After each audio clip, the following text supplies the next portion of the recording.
भाग 4। जलती हुई अपनी आंखों को वासव ने बल से पोंछ लिया। जंजीरें आवाज कर रही हैं। वासव ने उनकी ओर तीखी नजरों से देखा। लंबी सांस ली। आधी रात बीत गई। सब लोग सो रहे हैं। काजल की तरह रात छा गई है। लोहे के दरवाजे के सुराख से एक नक्षत्र टिमटिमाता हुआ दिखाई पड़ा। जब तब दूर से राजसेवकों के चलने की आवाज भी सुनाई पड़ जाती है। हल्के से प्रकाश की लकीर एक क्षण के लिए दरवाजे के सुराख से अंदर तक फैलकर अंधेरे में विलीन हो गई। पहरेदार का दीप, सोचा वासव ने। हवा न आने से दुर्गंध छा गई है। नाक फट रही है। खुले वातावरण की हवा सधे कितने दिन हो गए। नीले आकाश को, आलसीपन से घूमने वाले बादलों को देखकर जाने कितने दिन बीत गए।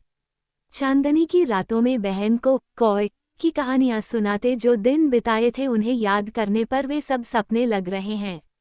अब ये कहा नहीं जा सकता वैसे दिन बिताए भी होंगे। ये संदेह महारोग की तरह सता रहा था। वह सोच रहा था कि हर रात अब अनुभव करने वाली ये नारकीय यातनाएं मिथ्या हैं, स्वप्न की भ्रांति के समान हैं। जागने के बाद ये दुस्वप्न भंग हो जाएगा और अपना कहीं स्वतंत्र जीवन फिर मिल जाएगा। नहीं, ये सचमुच स्वप्न तो नहीं है। तो फिर शायद अपना अतीत जीवन ही स्वप्न रहा होगा। वासव को लगा कि एक महान अनर्थ के साथ साथ कुछ न कुछ भलाई तो रहेगी ही। परस्पर विद्वेष से पीड़ित अपनी जाति में आज बिल्कुल भी न दिखाई देने वाली एकता को वासव ने अनुभव किया। इसके लिए अतीत में कई चतुर सारंग नेता साहस प्रदर्शित करते हुए भी पराजित हुए थे। उनका जीवन इसके लिए शहीद हो गया। उस दिन उन्होंने जिसे प्राप्त करने की कोशिश की आज वे कोशिशें सफल बन गईं। सभी लोगों ने उत्पीड़नों से युक्त जिस जीवन को बिताया उसी ने उनमें एकता की भावना जगा दी। यही भावना कुछ दिन पहले भी विद्यमान रही होती तो इस प्रकार गुलाम बनकर जीने की आवश्यकता होती। अगर गुलाम बनकर जीना पड़े, शायद समस्त जाति को इस प्रकार जीने की आवश्यकता ही नहीं आती। जो भी हो, ये भी एक अच्छा गुण है। इसके लाभ और हानि के बारे में ठीक ठीक तरह से बताना साहस का कार्य ही होता है। परिणाम आचरण के ढंग पर निर्भर रहता है। सौभाग्य से आज सभी सारंग अपने प्रति अपार विश्वास प्रकट कर रहे हैं। अगर उनसे कोई न कोई काम करने के लिए पूछा जाए तो वे करने के लिए तैयार हैं। उन्होंने वचन दिया है कि इसके लिए सभी परिस्थितियों का धीरज के साथ सामना करेंगे। अपना प्रचार व्यर्थ नहीं गया, उन पर गहरा असर था। हमारे लिए भी तो वही चाहिए। पिता की मृत्यु से दुखी अवश्य हूँ, फिर भी उनकी आहुति से अपूर्व चेतना उसकी जाति में आई है।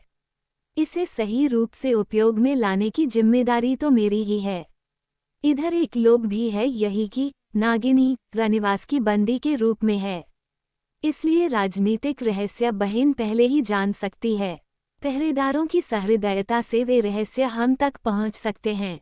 आने वाले खतरों की जानकारी पहले से मिल जाए तो उनके लिए उचित उपाय भी सोचे जा सकते हैं। फलस्वरूप कुछ तरह की बाधाओं से अपनी जाति बचाई जाती है। इतने समय के बाद आखिर उन्हें एक नया रास्ता मिल गया। भगवान की कृपा है। वासव के विचारों का प्रवाह अचानक रुक गया। निकट में किसी चीज के रेंगने की आवाज आई। वासव ने आंखें खोलकर देखा। घने तमस में कुछ भी नहीं दिखाई पड़ा। होगा कोई क्षुद्र जंतु, रात में खाने के लिए निकला होगा। इस तरह के पुराने जेलखानों में ऐसा होना साधारण सी बात है।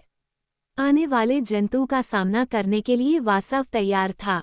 रेंगने की आवाज थोड़ी देर के लिए रुक गई, फिर सुनाई पड़ी। वासव सावधान हो गया। मानव के उच्छ्वास निश्वास की आवाज। वासव भी रेंगता हुआ उस आवाज की ओर बढ़ा। दो सिर एक दूसरे से टकरा गए। कौन? मैं? ओह! फिर फुसफुसाना। दोनों रेंगते हुए एक कोने में खिसक गए। चलकर न जा सकने की बात नहीं है, चले तो जंजीरों की आवाज होती है। उनका भय है कि उस आवाज को सुनकर राजसेवक आ सकते हैं। गुलाम रात के समय कहीं भी घूमते हुए दिखाई न दे, यह नया आदेश हाल ही में लागू किया गया है। इस आदेश का विरोध करने वाले 4 सारंगों को शेर का भोजन बनना पड़ा। तुम्हारी राय क्या है? एक गले से इतनी धीमी सी आवाज हुई कि बोलने वाले को भी स्पष्ट रूप से सुनाई नहीं दी।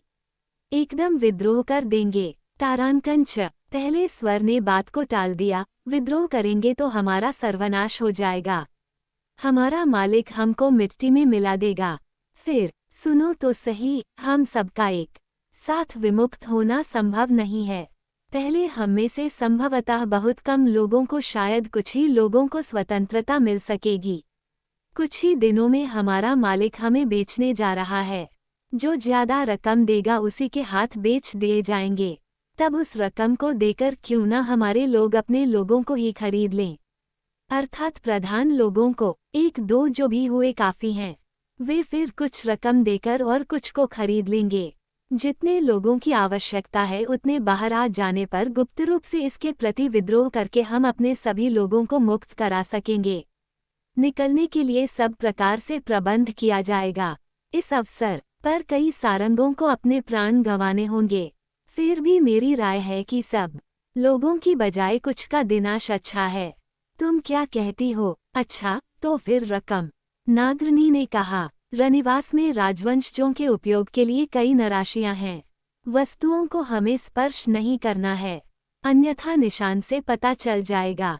पहरेदारों को अपने सौंदर्य का प्रलोभन देकर तुमने उन्हें वश में कर लिया है। उस समय उन्हें वहां से दूर ले जाने की जिम्मेदारी तुम्हारी है। बाप रे, उतना काम! इशिश, धीरे से बात कर। फिर उस गले ने शुरू किया, इतनी डरपोक है तो हम अपनी योजनाओं में से एक को भी सफल नहीं बना पाएंगे।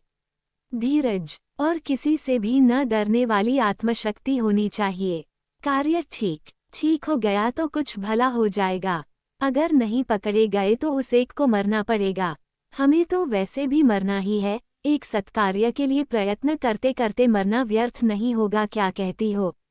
रनिवास कौन जाएगा? तुम। बाप रे, मुझसे नहीं होगा तो फिर मैं जाऊंगा। सावधान, ये किसी को पता न चले। दुर्भाग्य से अगर मैं पकड़ा गया तो तुम में से कोई भी मुझ पर सहानुभूति नहीं प्रकट करोगे। अपने सभी लोगों को बता देना। धीरे धीरे रेंगते हुए जा, जंजीरों की आवाज न होने दे। बहुत बड़ी चीज जमीन पर रेंगती हुई थोड़ी दूर जाने के बाद खड़ी हो गई। वासव ने लंबी सांस ली।